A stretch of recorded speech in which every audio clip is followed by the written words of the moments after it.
నమస్తే. మనం తులారాశి చూస్తే మే మంత్‌లో ఎలా ఉందో మనం సూక్ష్మంగా తెలుసుకుంటే వీళ్ళకి చాలా ఛాలెంజింగ్‌గా ఉంది.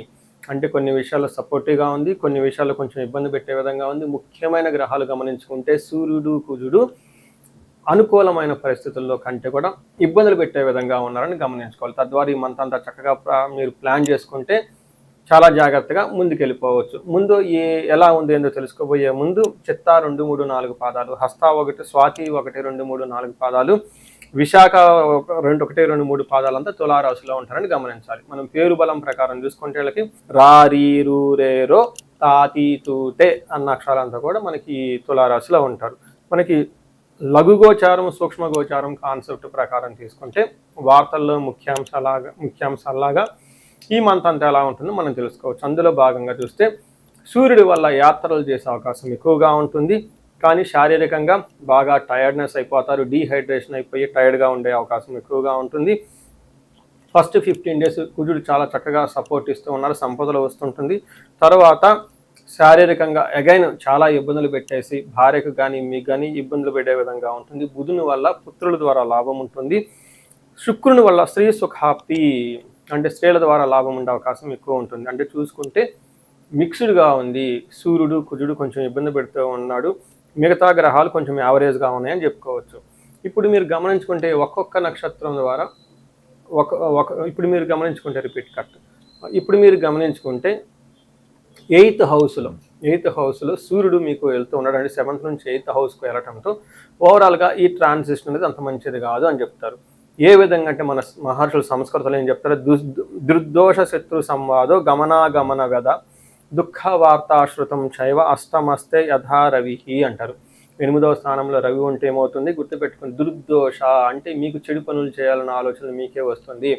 స్మార్ట్ వర్క్గా చేద్దాం, ఎవరు చూస్తున్నారులే కొంచెం ఎస్కేప్ వెళ్ళిపోదాము అని చెప్పే ఆలోచన ఉంటుంది. సంవాద శత్రు సంవాద మీరంతా మీరే పోయి మీ శత్రువులతో గొడవలు పెట్టుకునే అవకాశం ఉంటుంది. గమనాగమన వ్యధ అంటే వచ్చేటప్పుడు పోయేటప్పుడు ప్రయాణాలు చేస్తూ ఉంటే వాటిలో మీకు ఎలాంటి ఉపయోగం కలగదు. దుఃఖ వార్త శృతం చైవ ఒక బ్యాడ్ న్యూస్ వినే అవకాశం ఎక్కువ ఉంటుంది. కొంచెం జాగ్రత్తగా ఉండటం ఎంతైనా అవసరం. ఈ టైంలో ధనాన్ని కూడా కోల్పోయే అవకాశం ఉంటుంది. 7వ స్థానంలో అగైన్ కుజుడు ఉండటంతో ఇది కూడా అంత మంచి పొజిషన్ కాదు. అంటే సూర్యుడు ఏదైతే పనులు చేస్తూ ఉన్నాడో ఈ యొక్క సూర్యుడికి సపోర్ట్గా కుజుడు కూడా చేయటంతో కొంచెం ఇబ్బందులు పడే పరిస్థితులు ఉంటుంది. జాగ్రత్తగా ఉండాలి. ముఖ్యంగా ఏం చెప్తూ ఉంటారు, అన్న వస్త్రాది రాహిత్యం సదా క్లేశ జీవనం స్వబంధుభి కువాత పుత్ర భాతృణం క్రోధ సప్తమస్తే భవేత్ కుజ అంటారు. అంటే 7వ ఇంట్లో కుజుడు ఉంటే ఏమవుతుంది, చాలా అటెన్షన్ పే చేయండి. అన్న వస్త్రాది రాహిత్యం టయానికి భోజనం చేయకుండా, ఓకే, టయానికి మనం ఫ్రెష్గా నీట్గా ఉండకుండా అంతా ఫుల్గా బిజీగా ఉండే అవకాశం ఉంటుంది.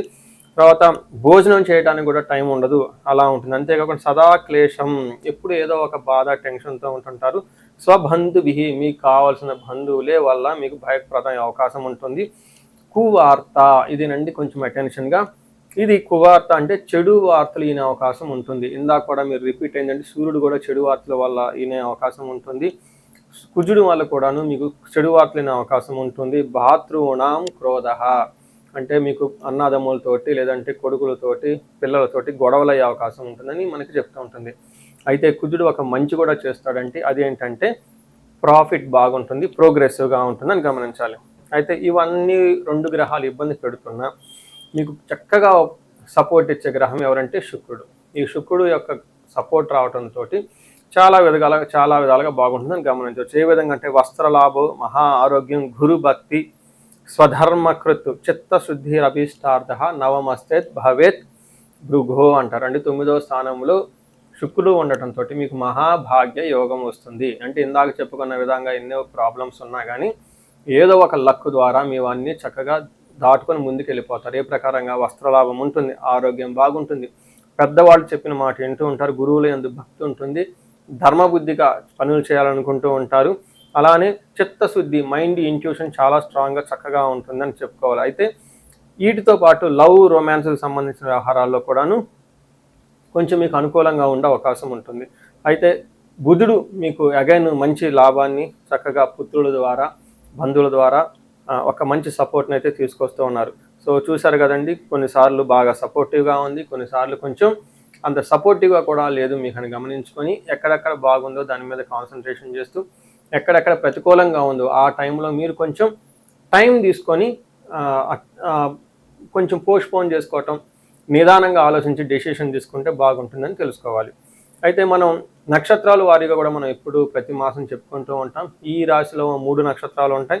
అవి చిత్తా, స్వాతి, విశాఖ 3 నక్షత్రాలు ఉంటాయి. ఈ నక్షత్రం బట్టి మనం చూసుకుంటే చిత్తా నక్షత్రం వాళ్ళకి పాజిటివ్గా రాజ్య లాభము, వస్త్ర లాభము చూపిస్తుంది. అంటే మీకు ఖచ్చితంగా ప్రమోషన్ వచ్చే అవకాశం ఉంటుంది. షాపింగ్ చేసి చక్కగా మీకు కావాల్సిన ఐటమ్స్ కూడా కొనుక్కుంటూ ఉంటారు. అయితే ధనము